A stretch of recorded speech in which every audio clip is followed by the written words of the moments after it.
Hi, everyone, and welcome to the final session of day 2 of Virtually. I'd like to say a big thanks to Joel Strohmeyer and the team at Ministry of Justice earlier for their brilliant talks. Coming up now, though, we have Laurie Samuels of NBC Universal joining us from the States with her talk, Making the Accessibility Switch, How to Change Behaviour at Scale.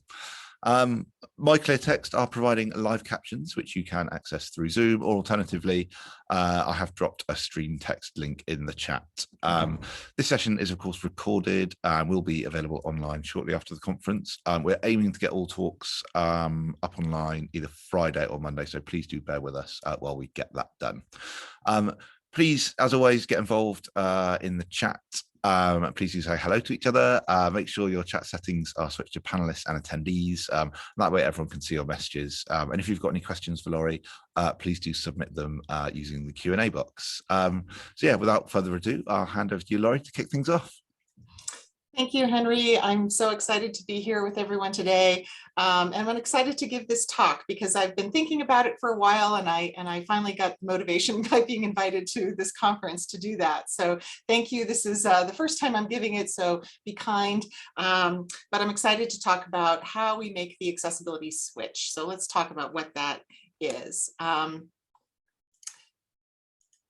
So first of all, just briefly, a little bit about myself and my background. I've been at NBC Universal for a little over 2 years. I lead accessibility there, digital accessibility. My background is largely in consumer software product development. I started my career as a software engineer and computer science major, went into engineering management, technical program management, some consulting. I've been a Scrum Master, Agile coach, yada, yada stuff. And I got interested in accessibility a very long time ago. And for the past 10 plus years, I've been able to do that, thankfully, full time, which is great. And I feel very fortunate. I've been at some tech companies, Intuit in the Bay Area, the makers of TurboTax and QuickBooks and financial software. I started their global accessibility program and led some initiatives to make QuickBooks accessible to blind customers.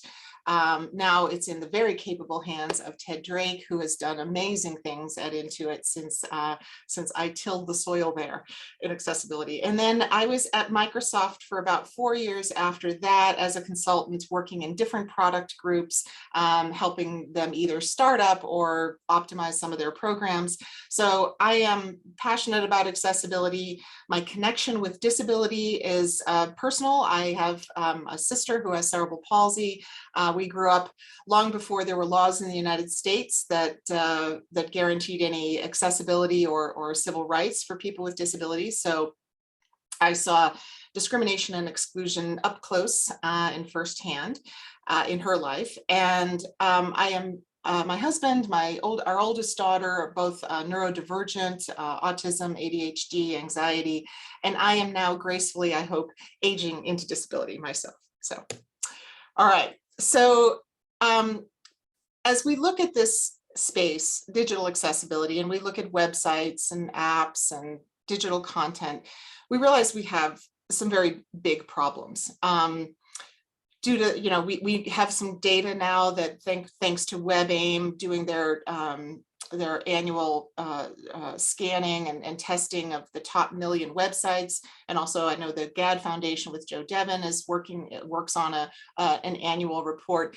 The state of accessibility is not good. The vast majority of the top 1 million websites have accessibility problems. And as many of you probably know, as we work in the disciplines of UX design, product management, digital marketing, front-end development, quality and testing, we see that in industry, in private industry at least, and I think this is true across public sectors as well, the actual working knowledge across these disciplines of digital accessibility is relatively low. We're not requiring our universities or our coding boot camps to teach accessibility. There are great organizations like Teach Access trying to solve that problem, but we end up having low working knowledge. And then while we would all, I think many of us would love to see laws and policy advance and guarantee greater accessibility, the fact of the matter is that the pace of technology will always exceed legislation and policy. So we have these problems. These are the challenges, right? So we need change. Accessibility requires people to change their behavior, because if they were already building accessible content and products and user experiences, we wouldn't have these problems that we do. So we know that we need change. And we also know that change is hard. And when you're trying to change not just an individual or a small team, but you're trying to change a large organization to behave differently, that's pretty difficult. We know that that's a hard problem. And unfortunately, I said I have not been made queen yet. I'm still holding out a bit, but the fact of the matter is that those of us, even if we are in leadership positions in accessibility, we still don't have authority to wave our magic wands and tell everyone how they should be thinking about accessibility, you know, all the way through their job roles and responsibilities. We can't really dictate this, right? So, and it turns out that dictating the behavior of other people doesn't actually work that well in the long term. So here's where it comes down to, we collectively, all of us as accessibility advocates, we need to use the power of influence as wisely and effectively as we can. So that's what this talk is about, and I'm excited to introduce you. If you haven't already heard of this book, this is a book I came across back when I was just starting into it. I think it was published in 2010. It's called Swich: How to Change Things When Change is Hard. So we need to change is hard. How do we do that? This book is a guide. It's a great book on its own, so I highly recommend it. It's a whole collection of lovely stories about individuals who led rather significant change at small and large scale, even up to the level of entire countries, all without significant authority or resources at their disposal. So that alone is kind of inspiring and fun to read. But what's really helpful is this book outlines essentially a model for what is it, or a framework, what is it that these stories had in common, and how can we then, as change agents, try to apply that model. So I'm gonna attempt to apply this model to accessibility. Okay, so we'll walk through the framework a bit. All right, so it's a simple one, and I think there was an individual. It was the University of Virginia, John Heath, who came up with this, but it may be an older analogy, so apologies if I didn't credit that correctly. The basic framework is that we think of this, the analogy is that there is a rider sitting atop an elephant and trying to go down a path. So the rider represents the kind of analytical part of ourselves, the rational mind, if you will, or the part of us that wants to have clear steps, direction, and goals. We want to think things through, we plan. That's the rider in this analogy. The elephant is the heart, the seat of feelings and emotion. And as you might imagine, we're not going to go anywhere unless that elephant wants to go there, because as much as we might try to exert willpower as a rider, we really can't get the elephant to move very far or very consistently unless that elephant wants to go down the path. The path is the environment that we find ourselves in. So the situation, the culture of your organization, the core values that are around it, the tools, the infrastructure, it's the environment. Okay, so we've got a rider on top of an elephant trying to go down a path. So the first part of the framework is to direct the rider. Okay, so there's 3 parts to this. And this is to find the bright spots, to script the critical moves, and to point to the destination. So we'll break each of those down and we'll look at that in the context of accessibility. Okay, so this is a lovely principle to apply, by the way, not just in accessibility, but sort of in general in life. I have found I know, at least personally, to tend to focus on problems, right? We tend to focus on the problems that need to be solved, the challenges that need to be overcome, problems draw our attention. But it turns out that it's actually very helpful to look at what's working and see if there's a way to replicate the success factors. And in fact, I think I was at Intuit at some point in my career, I learned a little bit of wisdom, which was that it turns out that even as an individual, if we focus on actually strengthening our strengths or improving the areas that we already are fairly good at, that we actually can have more success than trying to solve the areas that we're perhaps not as don't feel as capable in. So this principle applies. So finding the bright spots means looking to see kind of analytically, why is it that some teams are doing better with accessibility than others? And so I've kind of come up with just a few that I've observed over the years. Teams that are successful with accessibility, I think the first and foremost thing is they tend to involve people with disabilities as part of the creative process all the way through. So, and when by engage or involve, I mean hire, pay, engage, bring people to the table.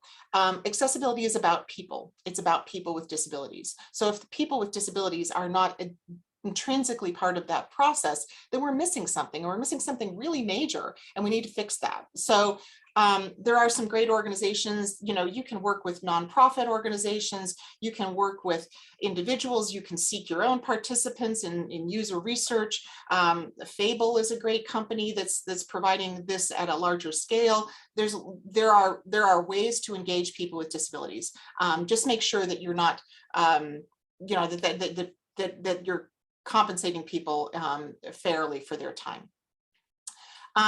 Having a learning mindset and allowing for mistakes. I mean, this is generally a good thing. For teams tend to grow when there's a growth mindset, when you realize you're going to make some mistakes along the way, and that's okay. We're going to learn from those. And so teams that have adopted that learning or growth mindset, obviously in general, tend to do better and do better with accessibility.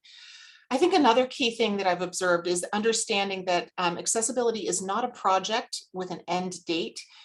It is a practice, it's a habit, it's something that we will get better with over time, but only if we continue to practice and only if we continue to hold ourselves accountable for doing that practice. Again, kind of see this behavior of understanding that it's not a one and done activity.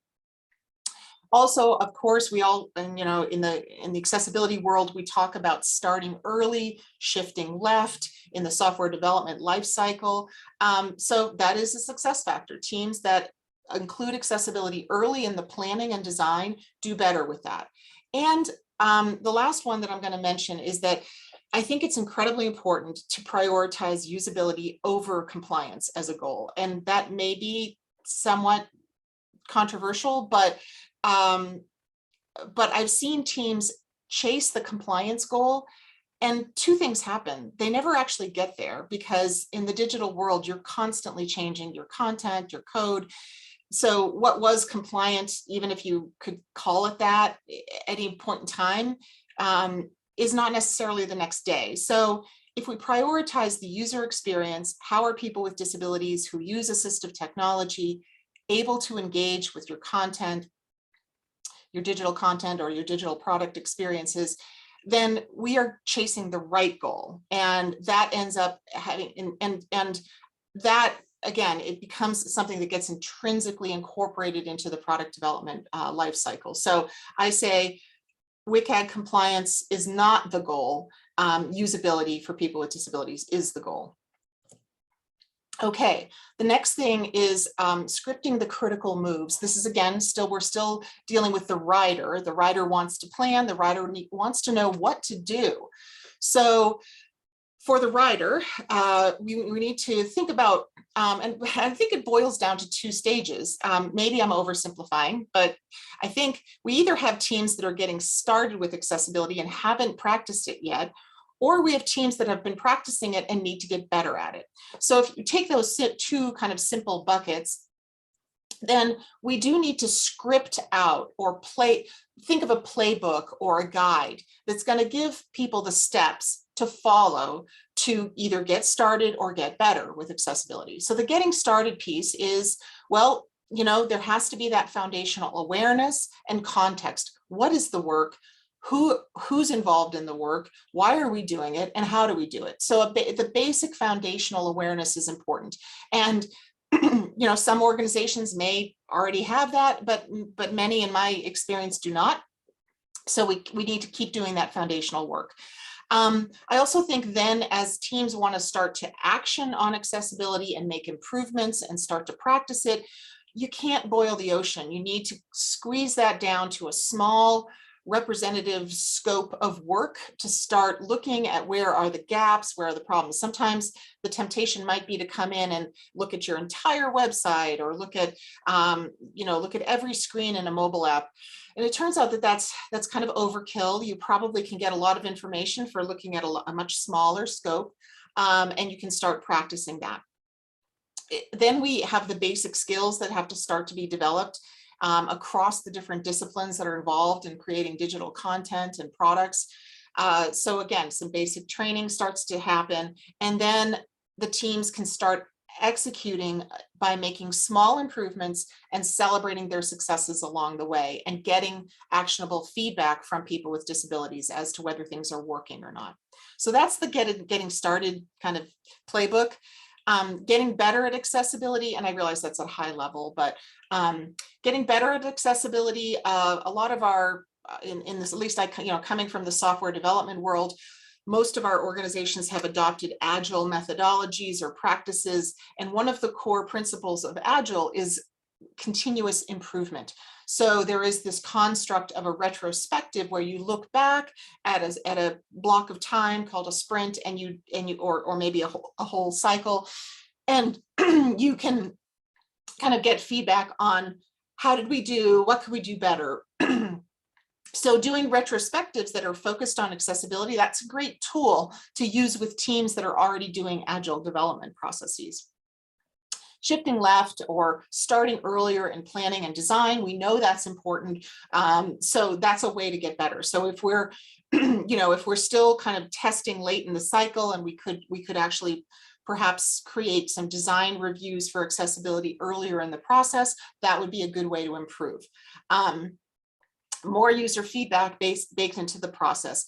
Could you review a prototype before it's been coded up? That would be a good place to check. Can you review a design document before it gets baked into, into code?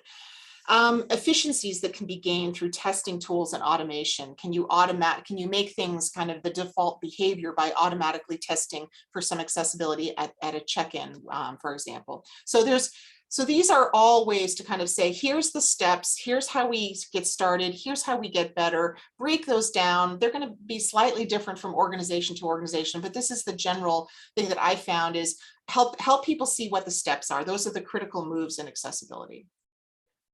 So then we go on to the final piece of the framework for directing the rider, which is to provide a clear goal or target or sense of where are we going. The rider needs to know, where are we going? So they need a vision. And I would say this one comes down to a combination of being specific and concrete, but also not being afraid to be visionary and bold. So I'm throwing out a few examples. Some of them are very small scale, some might be bigger. But for example, your designers, your visual designers could commit to this vision that all new designs are going to be checked for color contrast before they get handed off to developers. It's a simple, basic thing, but we still see that color contrast is one of the biggest problems out there in the web, in the testing that we do. So what if our design teams could just commit that we are going to make sure accessible colors are delivered to our digital, developer teams? That would be a good vision. It's a concrete statement. It's measurable. We know we can do that. There are tools to help.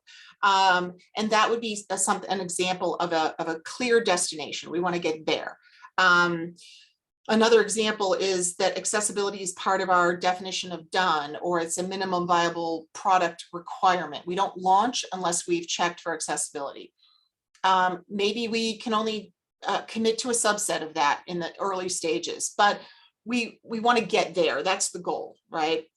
So similarly, like all new websites or all new apps, all new products are going to launch accessible and usable, and we validated that. So these are good visionary statements and goals.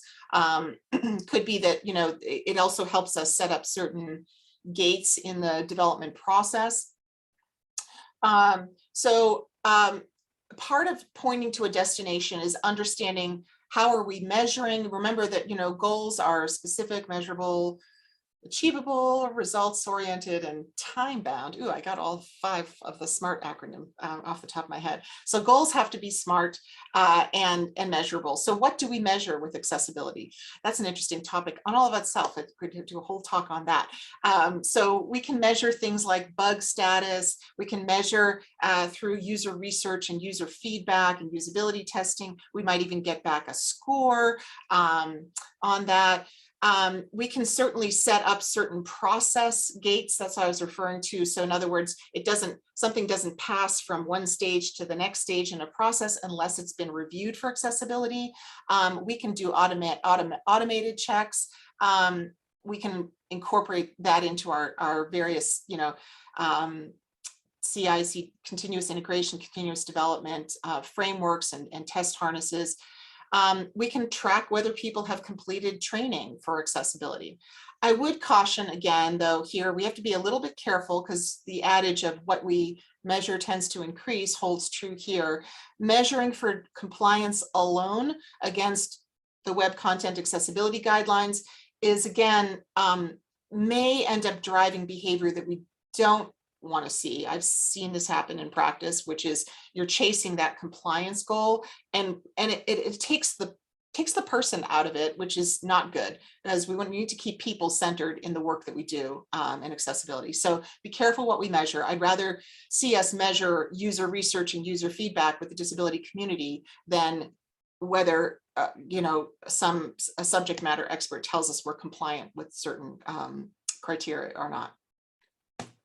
Okay, then we get to motivating the elephant. This is probably my favorite part of this framework because I think it fits so well with accessibility. And motivating the elephant also boils down to 3 things in this framework from Swich, which is to find the feeling, to shrink the change, and to grow your people.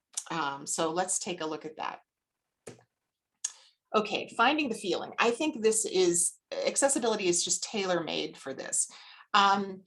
Again, centering people with disabilities in the work of accessibility is the critical thing that we need to do. We need to do more of. Both practitioners and, you know, companies, organizations, public and private sector need to do more of this. Center people with disabilities in the work of accessibility. And when we do that, it turns out that the 2 key feelings that we need to do this work and to sustain this work are empathy and passion. I have never seen accessibility work without those 2 things, empathy and passion. And, you know, maybe at some future date, we'll get to a point where you don't need those, but I kind of doubt it. I think we need empathy and passion to do this work. And I think we need a lot of people to feel empathy and passion about this work. It is how we make the digital world equitable and inclusive for people with disabilities. So it's pretty darn important. Now, it turns out that also what I've seen is that when you get an accessibility audit done on your website or your mobile apps, you get back a lot of valuable information, but it comes in the form of a spreadsheet.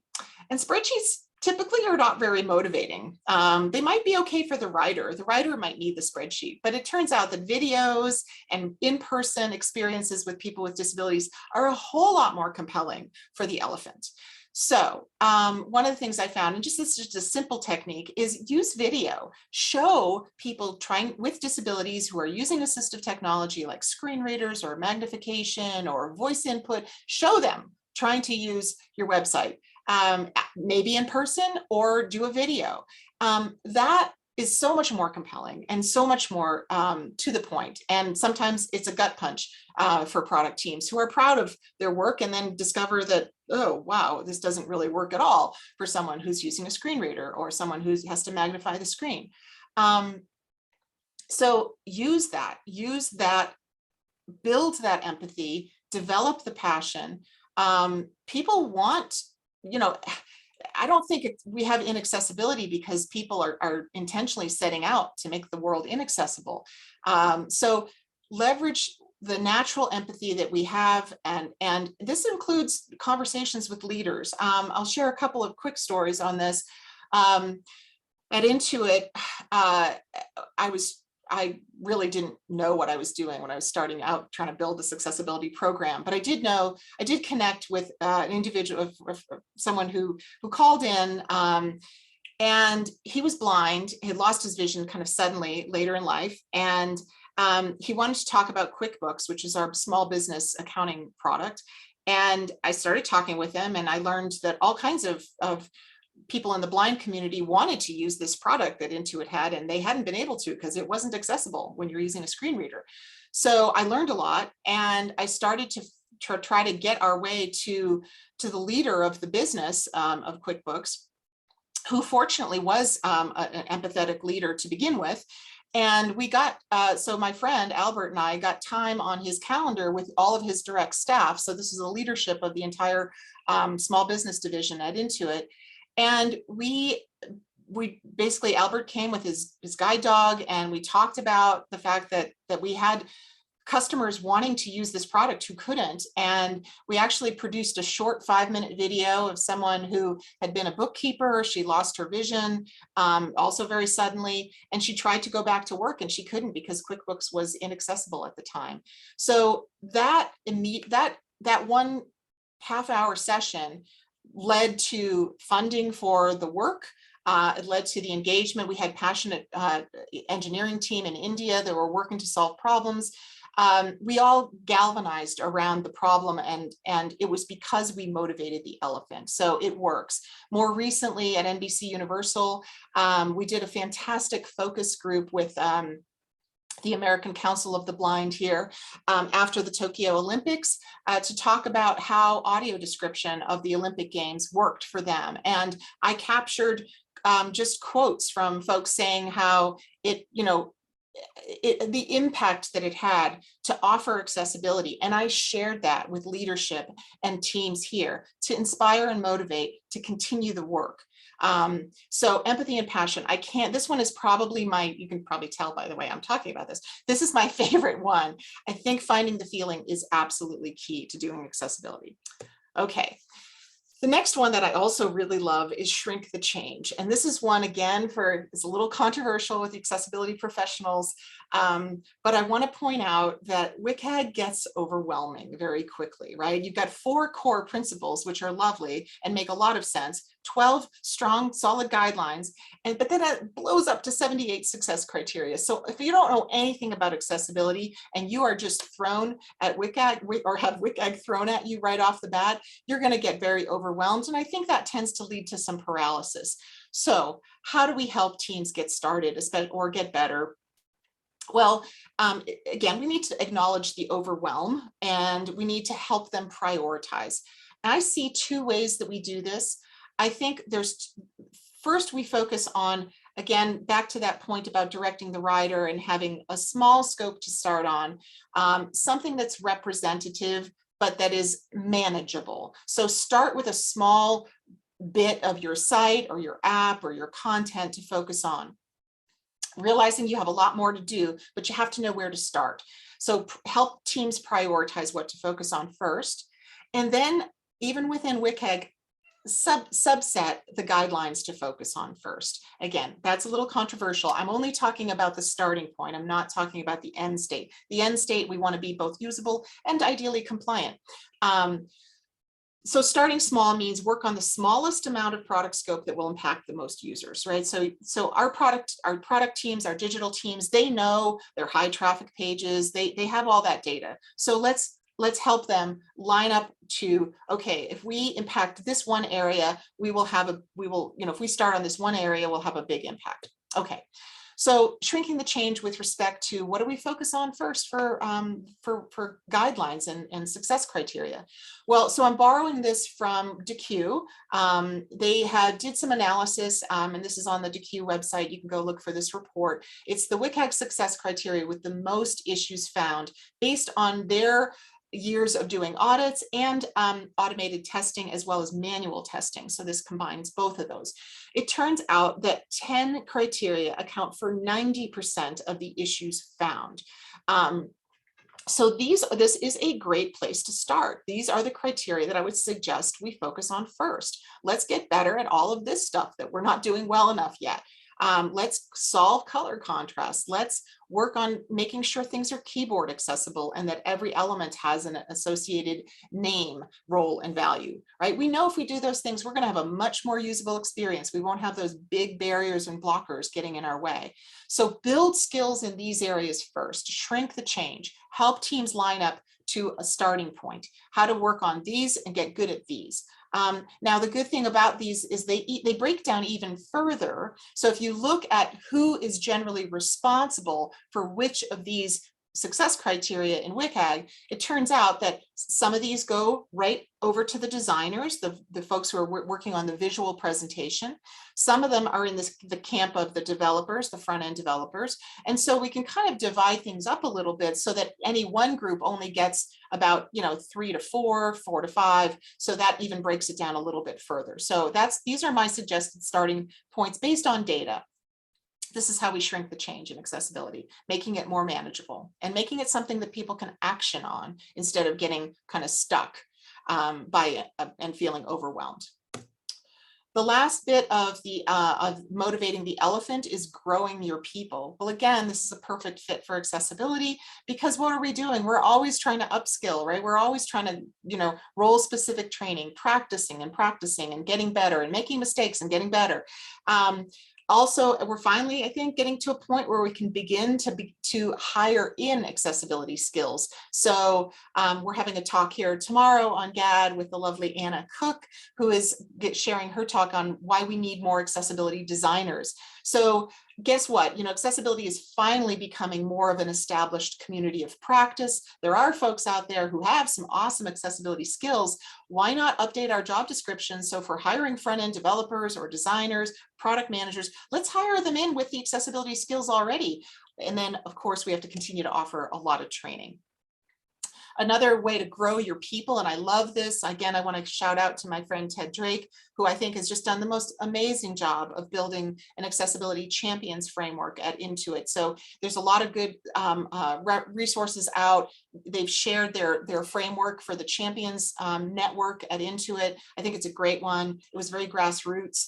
But it is a progression, and some people don't like the word champions for accessibility, but as long as it is a progression of both toward expertise and responsibility for accessibility, we're not taking away the fact that you need people whose job it is to focus on accessibility in your organization, and ideally lots of them if you're in a large organization.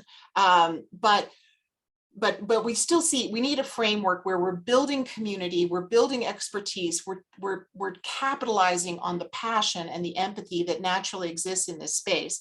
And we're seeing a progression of both expertise and responsibility in people's job roles. So that's what a champions framework can do. It means you start out, everyone can get involved, you can kind of give progressive levels. You do want to have management and leaders buy into this because we need them to understand that accessibility is part of everyone's job, and here's how it shows up. So that's growing your people. All right, we're doing pretty good on time. The last part of the Swich framework has to do with the path. So remember, the path is the culture, the environment that we find ourselves in, and it's all different, right? Everybody's environment is a little bit different. You want to capitalize on the culture that you're in and figure out what you can leverage from the culture that you're in. One of the ways that I've done that with large private sector companies that I've worked for is look at the company's core values and look at where accessibility fits into that. At Intuit, we had a core value of deep customer empathy. At Comcast NBC Universal, it's kind of easy. Comcast has a core value of accessibility. So it's right there. So looking at the environment and your context. So let's see what we can do to shape the path in accessibility. Okay, so tweaking the environment. I'm somewhat of a fan of trying to integrate accessibility into existing processes rather than creating new ones. A new process is a lot for a team to absorb. They've already got some ways that they do things. If we can be additive and add accessibility into what the team is already doing, then it becomes a slightly easier process to kind of, it flows more naturally, right? So if a team is already, tracking their bugs for their digital content or experience in a tool like Jira, then that's where accessibility bugs should go. They shouldn't go outside of that. They shouldn't be external to that. They should be right there as part of your workflow. So if you're going to have accessibility bugs, they need to be in your bug tracking system. So that's an example of integrating accessibility into existing processes. If you already have design reviews, add one for accessibility. It's a familiar concept. We're just adding in accessibility into what the teams are already doing. Quality is the other natural fit for accessibility. So upfront design reviews and design walkthroughs and user testing and user research, those are all activities that happen on the front end of the development process. For developers, you can integrate into things like running an automated tool to check for certain accessibility violations or problems, and you can make sure that the developers kind of are doing that as part of their coding process and check-in process. Over in the quality side, accessibility is a natural fit for quality, for testing. Train up our quality engineers and testers to do two things: to start integrating accessibility tools into their existing test frameworks, but also learn how to do a few important manual tests for accessibility. Everyone can test with a keyboard. Everyone can do that. And everyone can also test with a screen reader. If you learn how a few basics, you can turn on a screen reader and try it out. Again, those two behaviors would be great to incorporate into our existing testing processes. So keep it simple, but look at integrating. The next thing is tools, right? So tools can support, and we're seeing some great growth and movement in this space and more innovation. I should be very, very clear. I am not talking about any kind of product that is claiming to fix accessibility after the fact. Like overlays. I am talking about tools that support our designers, our developers to create accessible content and deliver accessible experiences. So those tools can be things like color contrast checkers upfront in design, some of the annotation tools that we're seeing come into design systems or design tools like Sketch and Figma. Stark is working on this space. There's some others that, Clues on for Sketch. There's several tools that help annotate designs for accessibility, such as things like, what's the tab order for a web page? How does focus move through the page? Or again, color contrast and other visual considerations. These are things that can definitely support inclusive design and accessible development. Further downstream, you might have something like the Axe Core or Arc or Lighthouse, or the various other automated tools that can catch problems in production or catch problems in the pre-production environments. So those tools, again, pretty natural to integrate. The timing matters. You don't necessarily want to throw an automated tool at a team that's just getting started with accessibility, because it's going to flag a lot of stuff and it can get a bit of an overload right there. But if a team has already made some progress, it's then might be time to support that with additional tooling around it. So that's part of tweaking the environment. Automated test I mentioned on code check-in, or at least prior to deployment, can be another place that we're tweaking our environment.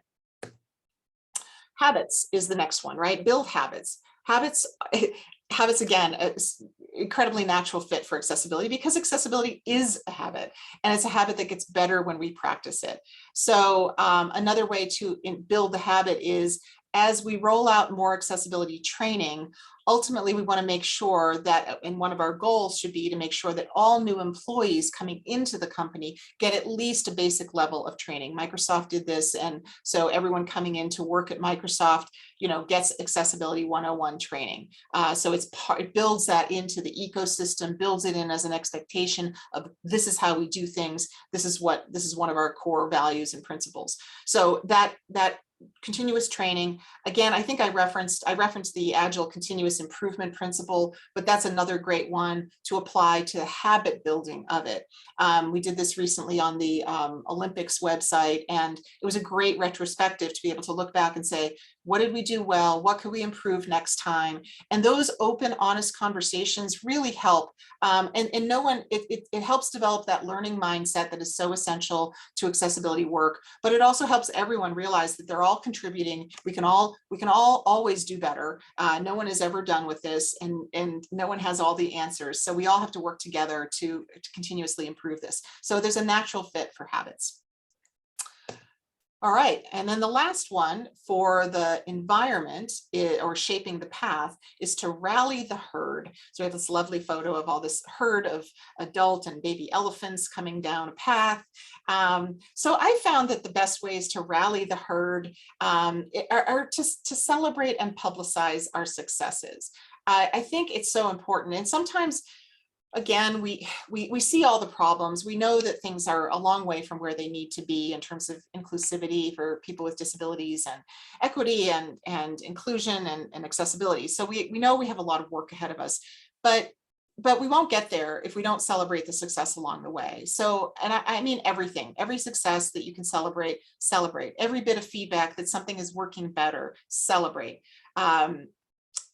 Help people see the impact that doing accessibility work has on real people. I had the privilege of being in those conversations and seeing that impact firsthand. And that's what keeps my passion going. That's what keeps my empathy going. So it works. Celebrate successes and celebrate them with the disability community right there along with you.